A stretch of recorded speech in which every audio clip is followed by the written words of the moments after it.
Will you now please give your attention to Mr. McCray? He'll make closing argument on behalf of the defendant. Thank you, Your Honor. May I please support counsel? Want the lights up? Yes, I would like that.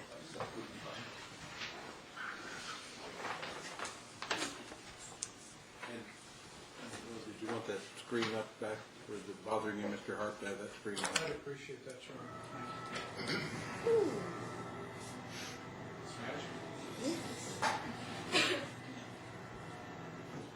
Mr. McCray, go ahead. Yes, thank you.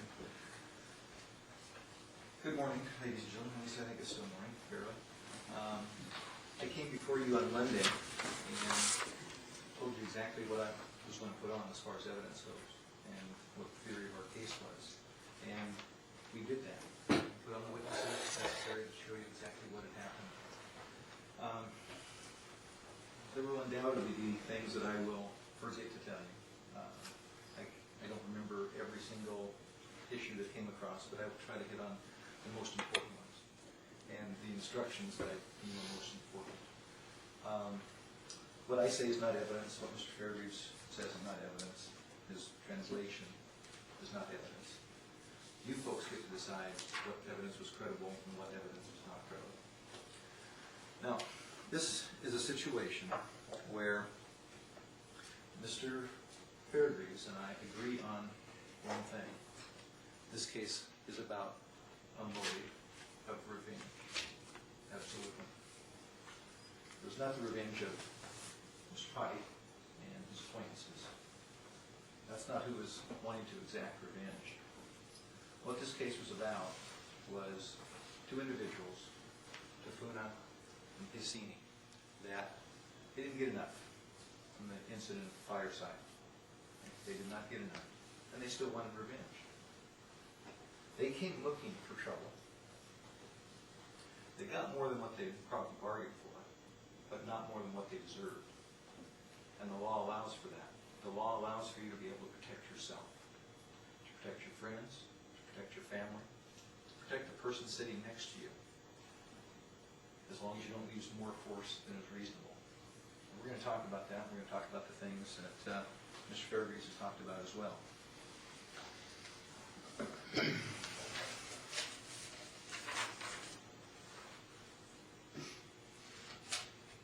Yes, I like to fight. Now, Mr. Fairviews wants you to believe that that is some sort of sinister statement. What was that in response to? Think about it. I know some of you were taking notes at the time. That was in response to one or both of the Palau brothers saying, "You like to fight? You want to fight?" Yeah, I like to fight. Got a young man who's had a few drinks. There's been an altercation over what, ladies and gentlemen, 50 cents on a pool table? 50 cents. It's a strange and dangerous world when life can come at you that fast and your life can change and you can be laying on a sidewalk or you can have your face smashed in over 50-cent pool. Now those people wanted to fight at that time. They, when you say a person got sucker punched, the description that was given, that's pretty much what it was. The brother was holding him and he pulls his fist away and he smashes Mr. Pike. He's got a scar under his eye. Showed it to you. Okay? Even at that, now you want to talk about revenge. Yeah, it was pretty vengeful of Mr. Pike to, when he sees one of the brothers a few blocks from his house, walking his dog, what does he do? Does he do an act of revenge? No. He pulls over and he talks to him and says, "Hey, I'm sorry about what happened. I'm at fault, but, your brother did sucker punch me." Now, is that sinister? Is this the sinister amount of revenge that Mr. Fairviews wants the translation to become? Think about it. Is that reasonable? Okay, let's talk about revenge some more. There's no evidence whatsoever that Mr. Lay and Mr. Pike knew that the brothers were going to be at the showboat on that particular Saturday evening. Not a shred. They go there, and the Samoan brothers are there. Okay. What does he do? What act of revenge does he do now? Let me think about this. Let me think. Oh, that's right. He goes over and shakes hands with him once more. He's already made peace with them. He made peace with them down by 32nd Street.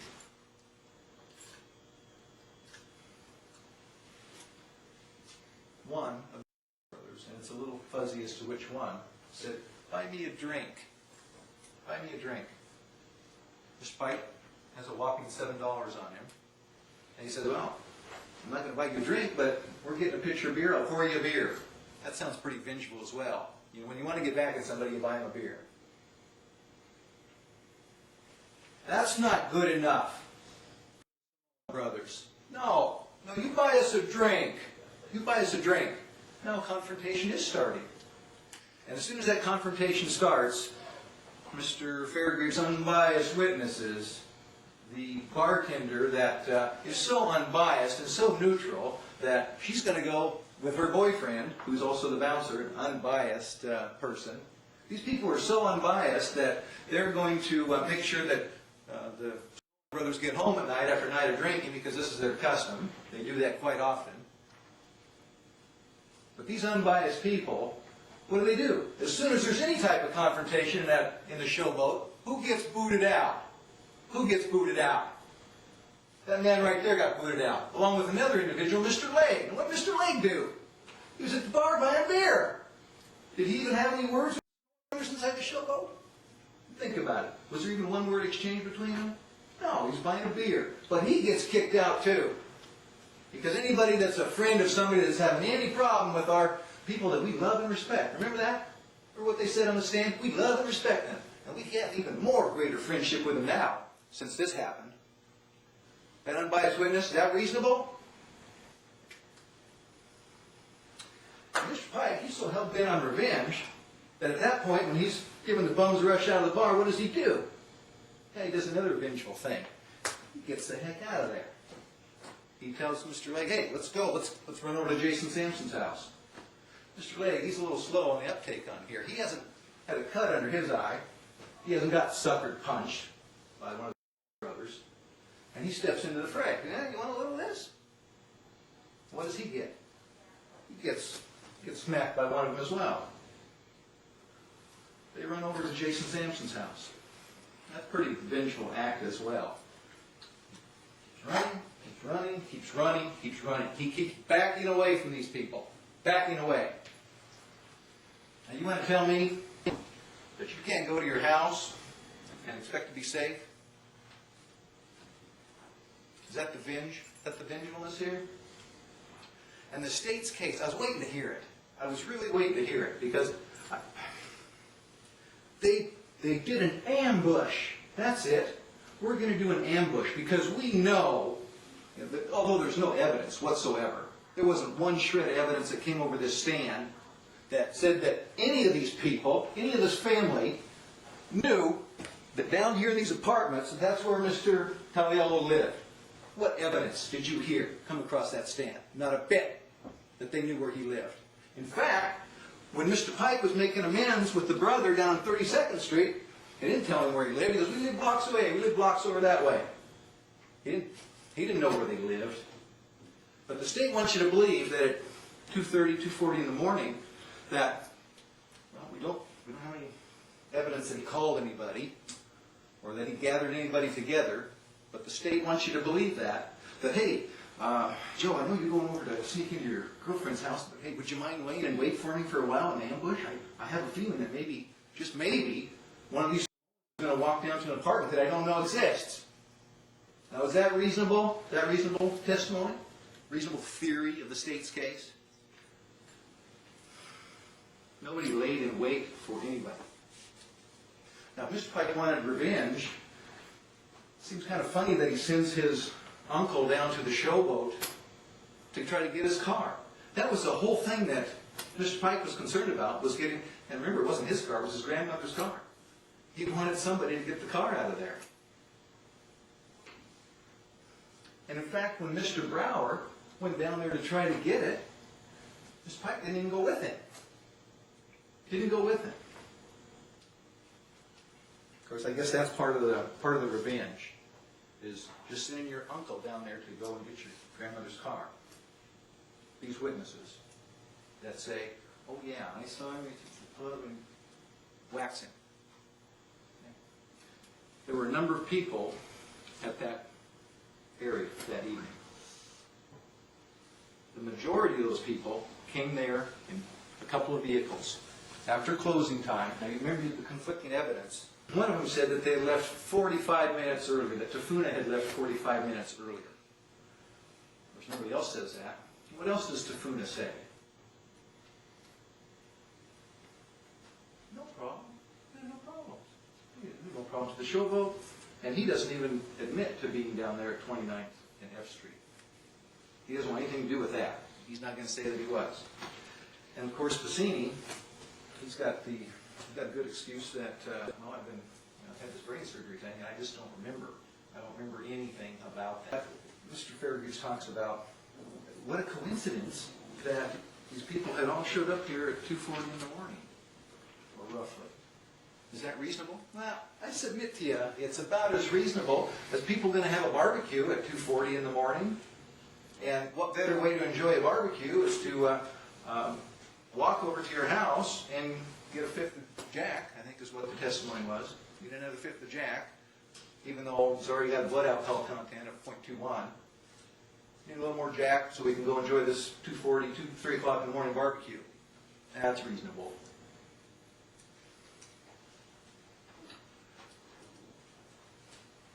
The witnesses described as best they could what they saw, all of them. We talked about bias or what motive someone might have. I don't know, maybe the Talial brothers, maybe they're good friends at the bar, they take them home, make sure they get home safe, have them spend the night, even though, that's unbiased witness. Maybe there's some financial interest of having somebody else on the hook for the medical expenses. There are all kinds of motives that people have. These two people from the bar, Ian and Gina, they were good friends with these people. Good friends with them. And even better from the time that this incident happened until now. Now, is it reasonable that their testimony is just, yeah, we dropped him off here. We dropped him off here. Now, remember, they don't even match up in theirs. Remember what Ian said? No, we fought over this. Even though we sat down and did our statements together. And remember, in their statements that they wrote out to the police, neither one of them said anything about a stick being used. Driving him to his home, letting him get his fifth, and then going over to wherever this barbecue was going to be. Why not just drive him to his apartment? Okay? But no, what was the testimony? Well, we're going to drop him off there. He's going to go, and then we're going to meet him at a place that, what? What was it? That they've never been before. They're going to drive around until they see it. They're going to drive around until they find Tafuna's place. Now, is that reasonable? I'll submit to you what's reasonable. Is that when the bar closed, you got an individual, likely two of them, although we don't know what Tafuna's blood alcohol content was. We do know what Bassini's was. Is it perhaps more reasonable that, hey, it's closing time, and who was directing where Gina was driving? Who was directing that? Now, they were supposed to be following Christina and Tafuna.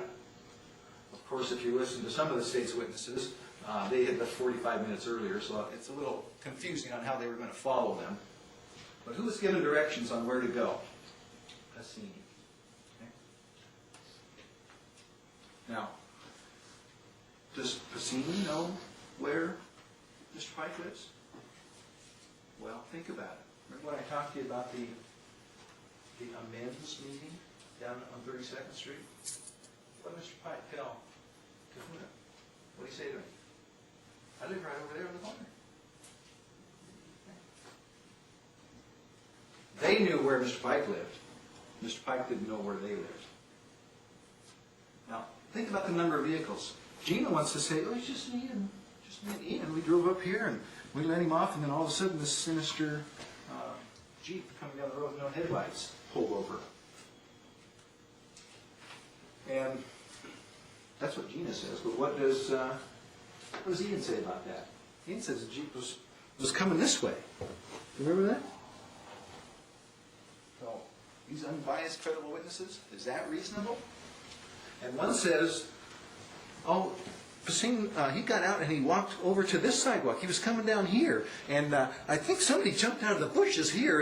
And Jerry Pike, he was running this way. And I said, was he running or walking? Oh, he was running. What does his girlfriend say? He was on a bicycle. Hey, you want to talk about people that can't get their story straight.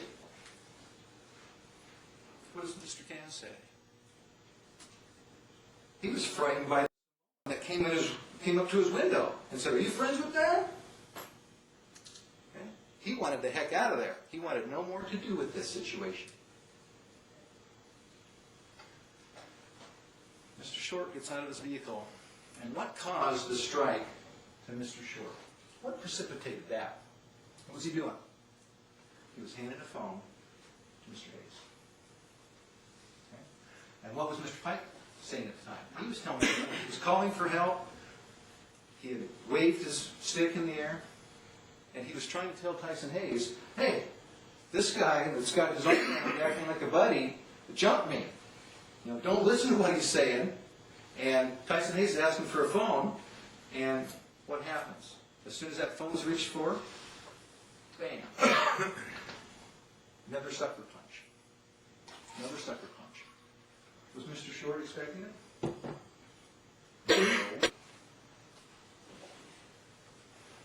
No. Now, at this point, Mr. Pike has a certain amount of information that he's taken in over a period of time. And you're going to see in the instruction that he can take that information in and he can act accordingly on it. Okay? And fortunately, thank God, that law protects every one of us as well. He doesn't have to wait around for the next contestant on a sucker punch. Okay? He can act to protect himself and protect other individuals. He deems that appropriate. And that's exactly what he did. And he struck him square in the face with his fist. And I noticed Mr. Fairbanks didn't talk a whole lot about what the doctor had to say about that. Because the doctor said, yeah, you know, that's consistent with the injuries that were sustained. Yes, it could have been caused by this right here. Of course, there were no lacerations, and you would think you give somebody a good whack on the head. Now, we can't quite figure out how that whack came about, whether it was on the side of the head or, as Ian says, directly on top of the head. They know there was a club weaving around, and we got it. And I submit to you, if what Miss Parroquiano probably saw was Mr. Pike waving around, going, get out of here. You don't want any of this. Get the hell out of here. Okay. When he sees that Tyson Hayes is pulled up, his father's come out of the trailer, his brother from across the street throws the stick away. He doesn't need a stick anymore. You know, Mr. Fairbanks wants to go, why would a person throw their weapon away? Because he's a formidable opponent.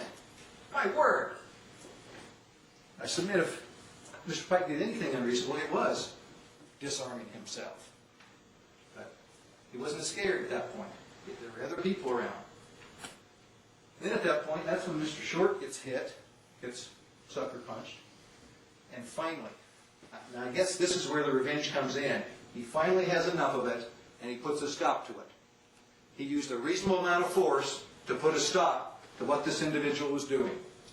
He already knew in his mind that this was a violent individual. He was violent down at the fireside a week or so beforehand. He was violent down at the showboat even after he offered to buy him a beer because a beer wasn't good enough. You can get that 0.21 up maybe a little higher. A beer wasn't good enough. So he knew this individual was violent.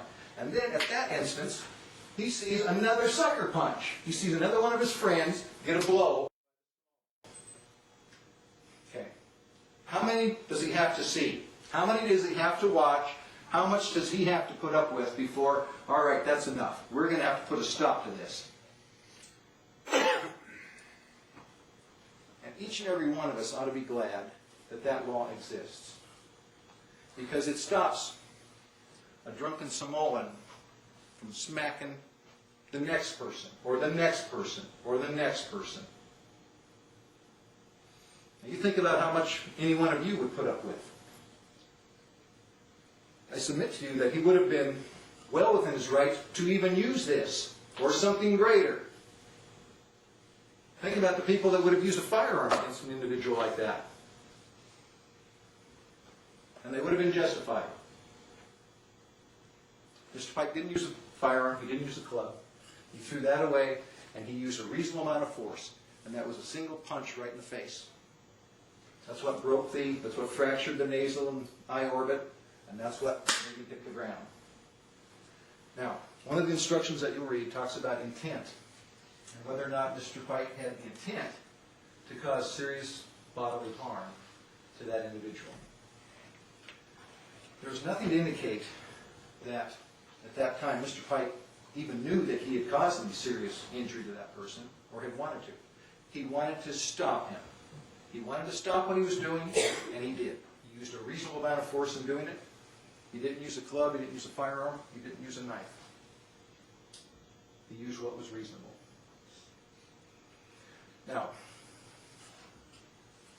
a club like this, like I mentioned, you think it might leave a welt on a face or a bruise or something of that nature.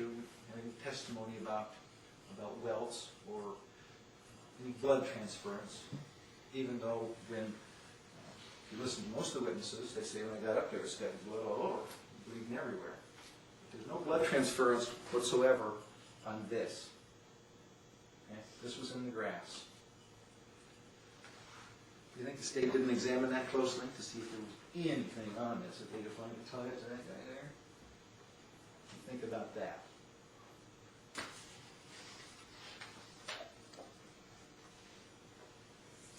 Instruction 19. Remember. If you can remember anything that I've mentioned to you today, make sure you read Instruction 19. Okay?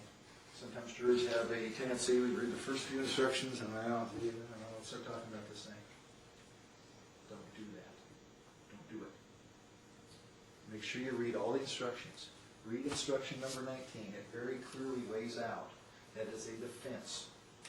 Self-defense is a defense. It protects each and every one of us from have the right to cause bodily injury to another person, the way Mr. Taliano was doing.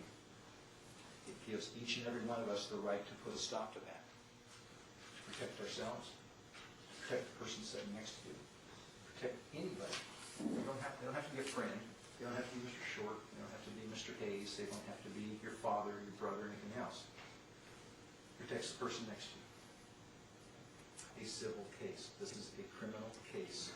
Okay? This is not one step over the 50-yard line. This is not just a little tip of the scales. Okay? This is a serious criminal case. And if you're going to give anybody the benefit of a doubt, this is what we're talking about. If there's evidence, one person says one thing, one person says the other, well, geez, I don't know. Some people say tie goes to the house, tie goes to the dealer. When you have a doubt, there's a reason for that doubt. That benefit goes to the defendant. That's what our system is about. Don't get this confused with France, where you have to prove yourself innocent. Okay? You don't have to prove yourself innocent. The state has to prove you guilty beyond a reasonable doubt. And when you raise the issue of self-defense, they have to prove that self-defense, that there's just absolutely no way that self-defense was used. Okay? They have to prove that as well. Or actually disprove self-defense. So you think it's reasonable. You think it's reasonable that they laid in wait at 29th and F Street at 2:30 to 3 o'clock in the morning on a what was becoming a rainy night, on the off chance that maybe this person would be dropped off at the corner, not actually driven to their apartment, and that they would be alone, or in sufficiently small numbers for these three individuals, and if you believe the state, one more person, to gang up on them and get them. What possible motive? Mr. Pike's going to call the skinny little kid? You think he's going to call him up and go, hey, I want you to help me take him? Give me a break. Is that reasonable? And hey, I want you to do it about 2:30, 3 o'clock in the morning. Are you sure we're going to be there? I have no idea. Okay? You think about what's reasonable, ladies and gentlemen. I don't get a chance to talk to you again. I only get one time to speak to you. My colleagues, they'll have a chance to talk to you. Maybe they'll pick up things I've missed, because undoubtedly, every case I've ever been in, I sat down, there's something more that I need to say. But I know where that information lies. It lies in those notepads on each and every one of your laps, okay? Because something that I've missed, one of you won't miss it. You'll pick it up. Make sure that you share that information with each and every one of you. Okay, Mr. Fairview is going to have an opportunity to get back up here and say, Mr. McCray's all wet in his theory. And by God, this was revenge, was the motive for this. And they were laying in wait in an ambush. It's a perfect ambush place. Come on. You didn't check your common sense at the door when you walked into that jury room. Okay? Remember that. Try to remember the words that I've said. Make sure everybody has a chance to share their ideas, have their say. And you come back out here and you quit all three of them. Send these boys home.